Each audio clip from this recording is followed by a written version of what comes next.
Welcome to the Be Ruthless Show, where we have the conversations that other people don't, the conversations that other people won't.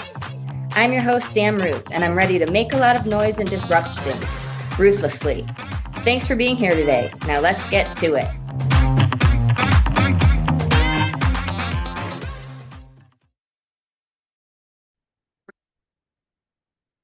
Welcome back to the Be Ruthless Show.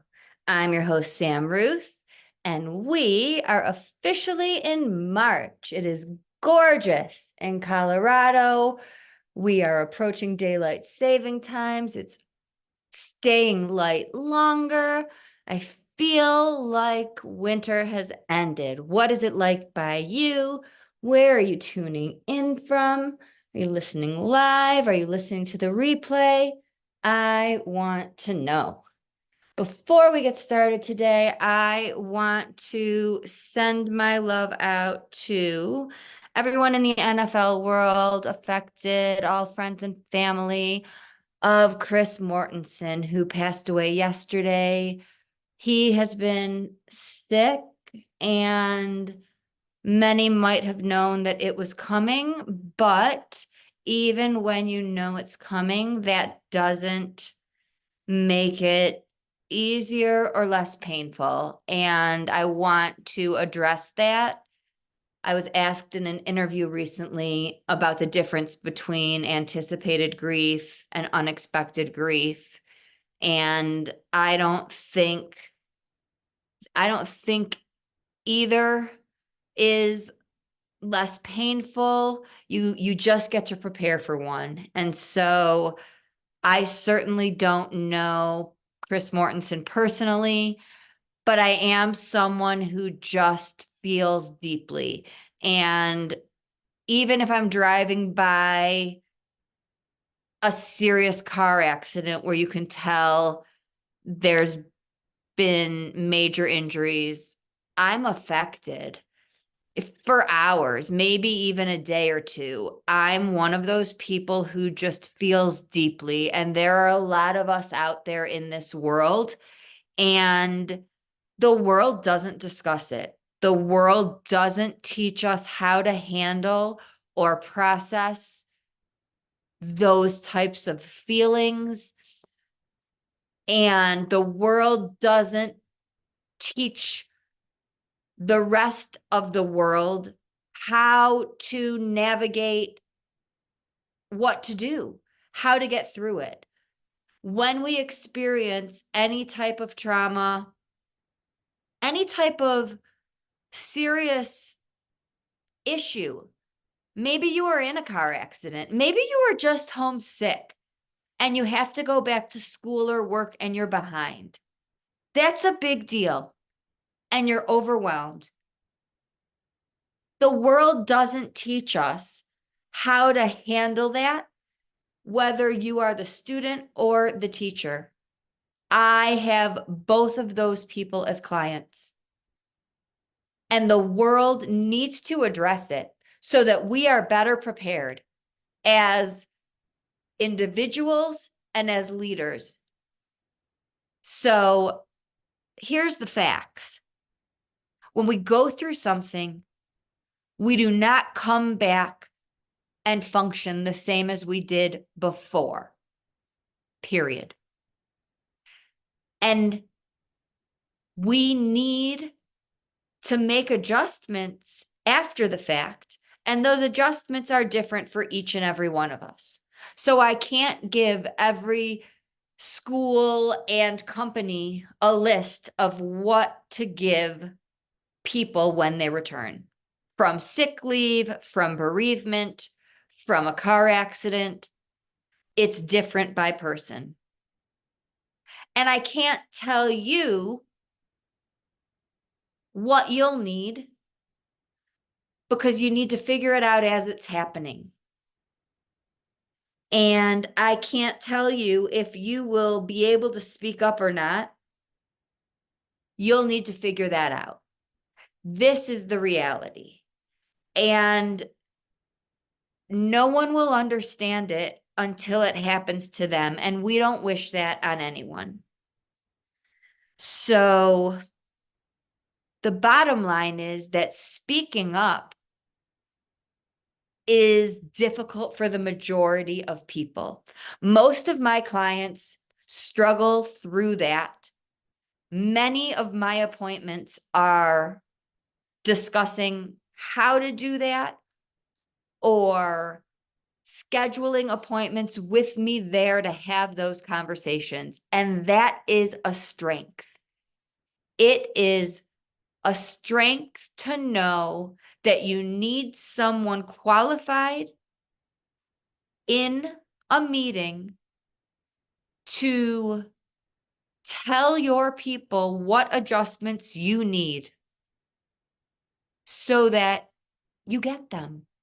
Bottom line, I didn't know what I needed until it was happening. And it was different than anything that anyone would have expected. It looked different than me. It was new.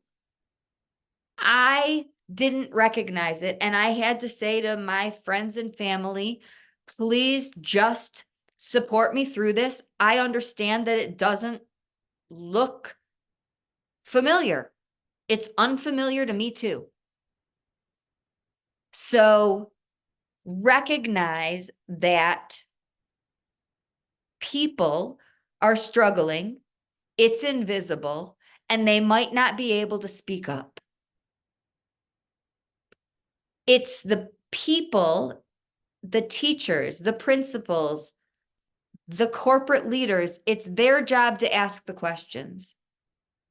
Until we get there, it is your right to have a meeting and to have anyone you want with you in that meeting.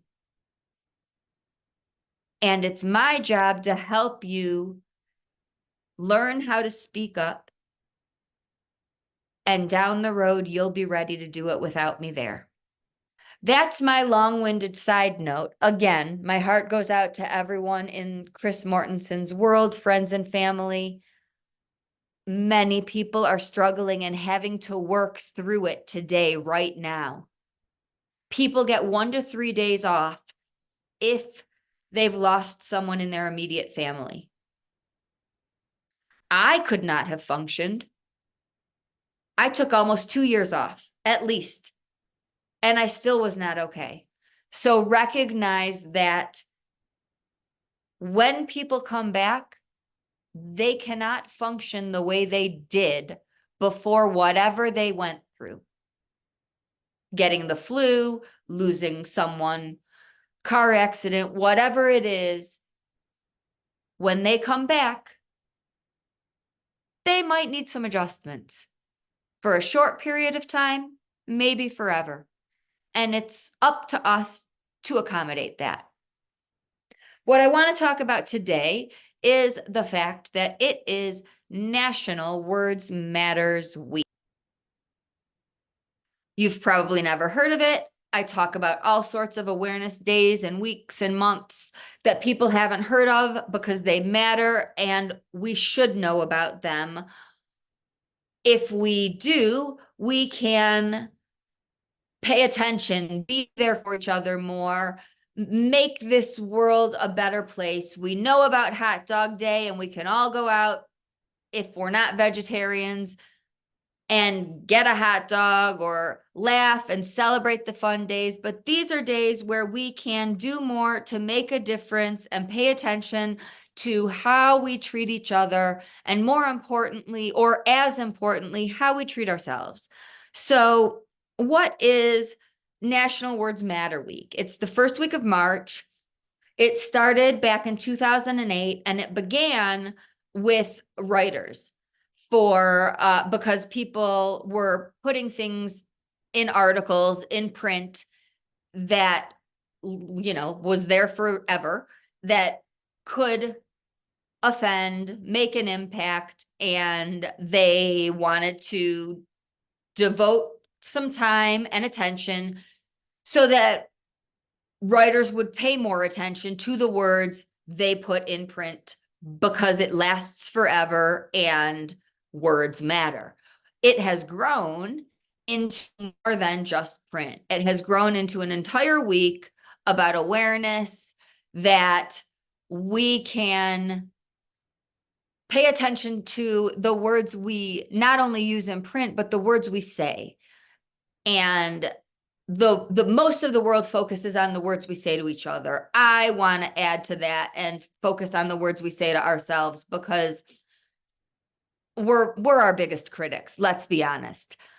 So let's just acknowledge the fact that how many times, I'm not even going to say have you ever, how many times have you said something and then been like, oh my God, I wish I could take that back, foot in mouth, whether it's just something idiotic, something that hurts someone's feelings, something silly, stupid. What I do it all the time. I say I come by it genetically because my father does it even more.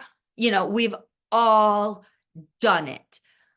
There are certain things, like in my field, I will correct someone. There are phrases, people will use words like gay or retarded as slang, as that was gay, that was retarded, meaning that was stupid. Well, I will interject and say, let's have a conversation about why I won't allow you to use that word. Who could you be offending? That's an entire population of people. Let's have a conversation.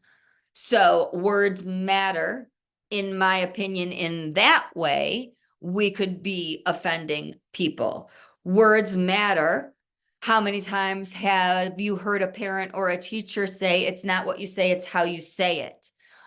We could be using a tone of voice, or we could be yelling and saying something that could offend someone because we could be intimidating or coming across as aggressive and offensive in that manner, right?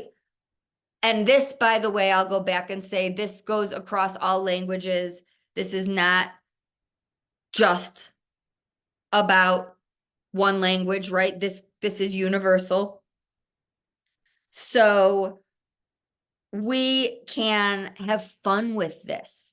We can make there are so many things we can do with words. I was a child who loved word games. I could get lost for hours. My brother teased me because I would bring logic puzzles, Scrabble, Boggle, any type of word game on vacation for fun, and he thought that was nerdy. So now he has daughters who also love word games, so he can't tease me anymore.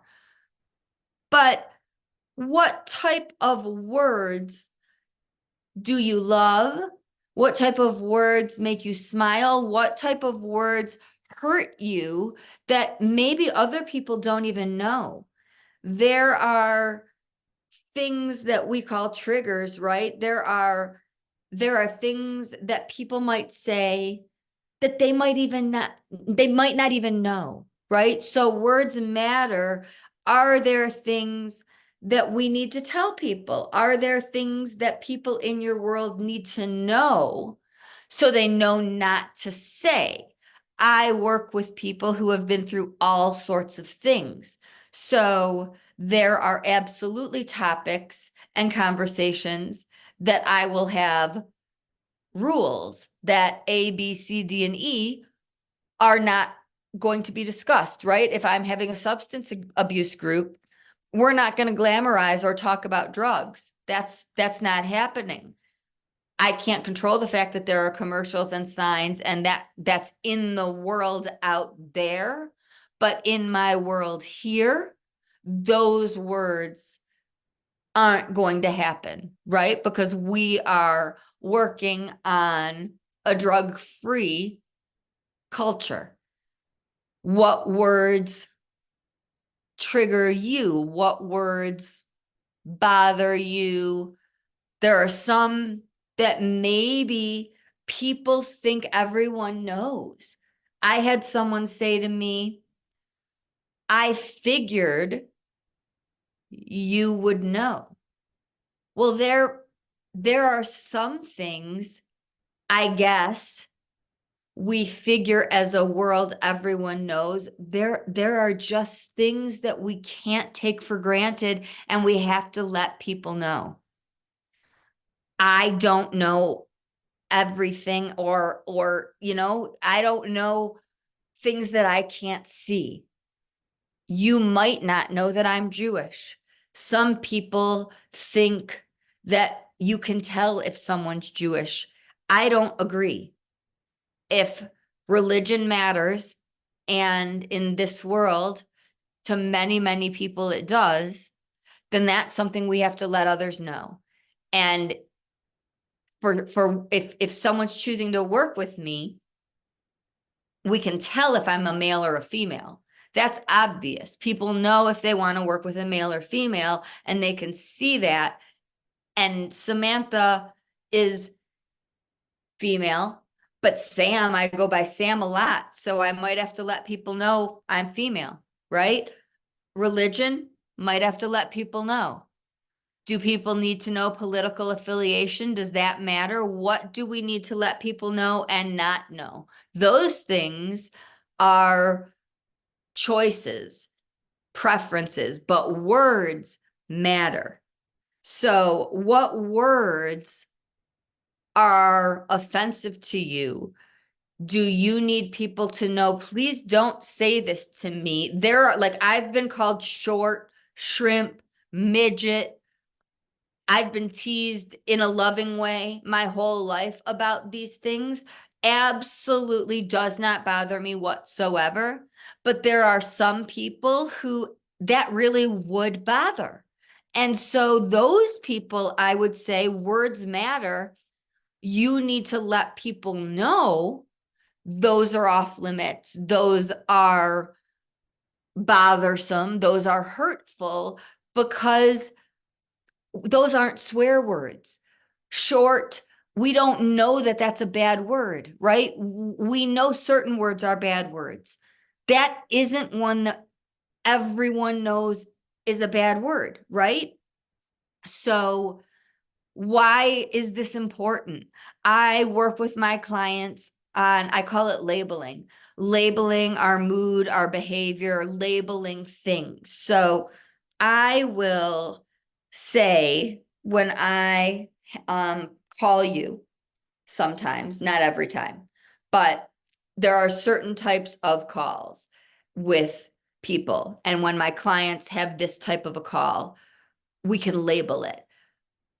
I am calling you and I just want you to listen. I'm just venting, right? So that is, please do not give me advice, right? I do not want input, versus please give me some feedback. I'd love some input, right? Because people on the receiving end think all different types of things when we call. And there are times I absolutely want your input, and there are times I don't. So to eliminate conflict, right? I have clients who have, I call my mom Sam, and all I want is for her to listen. I just want for her to listen and be there, but she gives me unsolicited advice. Well, we can solve that problem if we tell her all we want is for you to listen, right? So words matter. This can go beyond gay is not just a slang word. You could be offending people. We can take words matter to a larger context. We can even take words matter to a larger context. And I'm not going to go too far. This is a bigger conversation, but I'm saying that so that you know, I'm just touching here.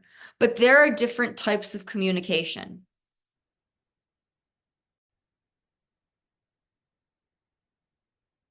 Whenever we're communicating with someone else, there are different patterns and different styles, and it's a relationship, whether it is the cashier at the checkout line or someone we are closely connected to. So our style, our pattern of communicating remains the same. And it's worth paying attention to and learning because it's something that says more about us and we can learn from it. And again, I'll be happy to talk about that more on another episode and with people individually. But what matters for this episode is that we've all heard things like aggressive or passive aggressive. You might not know technically all of those things that they mean, but words matter. And how does this matter with you? If you feel like you're more of a passive communicator, if you're someone who sits back, then your words aren't being expressed. And if that's happening in one situation, it's probably happening in many. And what does that mean? Why does that matter? It means that you're probably putting so many people before yourself, and your feelings and your needs might not be being met.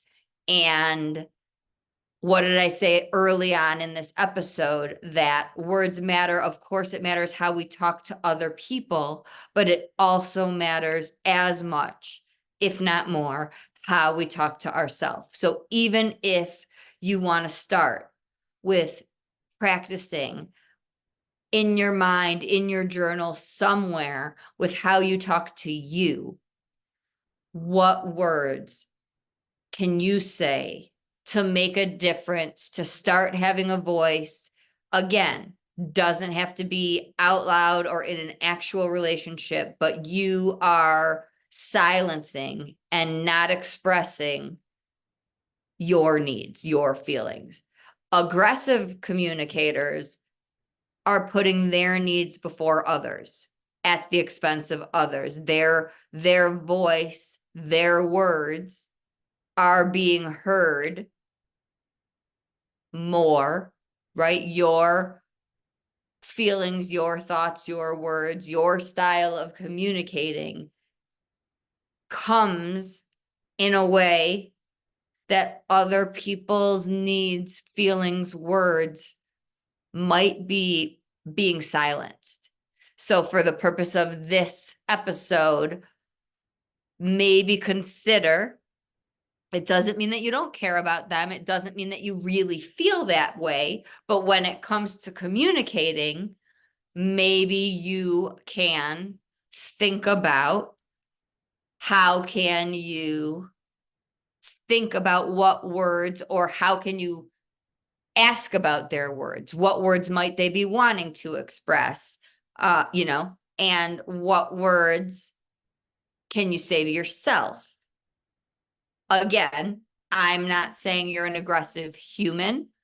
I'm just talking about styles of communication, and it is just the theme that the aggressive voice is heard over the passive voice, right?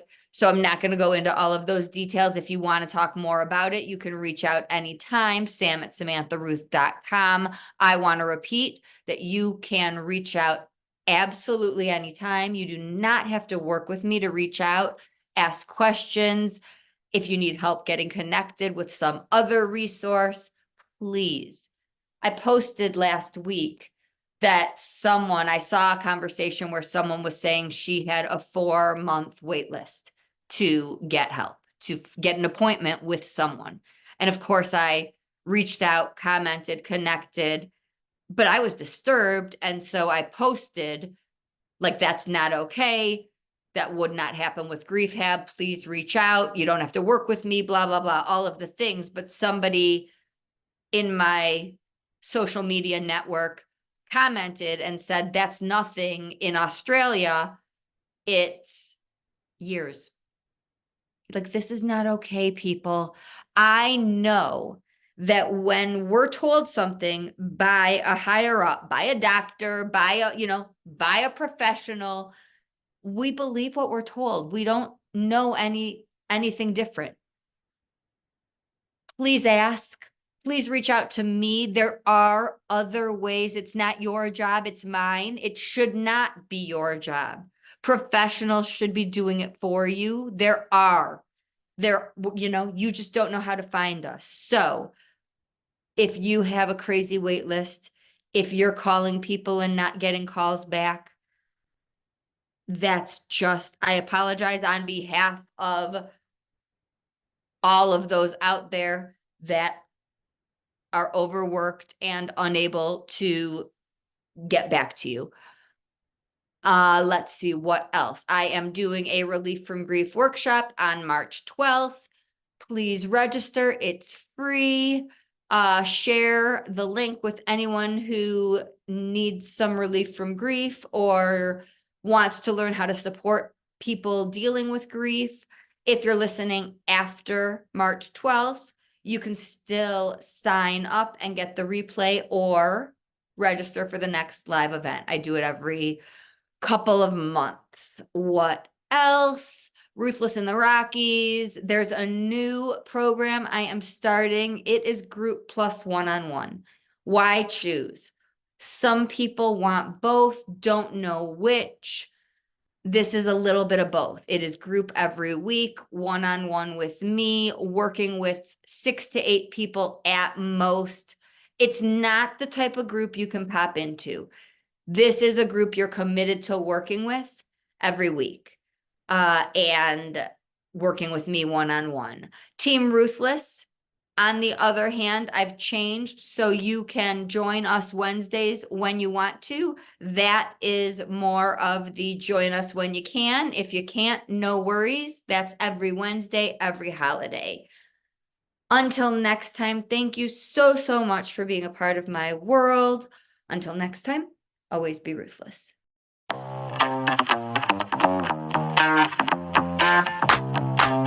Welcome to the Be Ruthless Show, where we have the conversations that other people don't. The conversations that other people won't.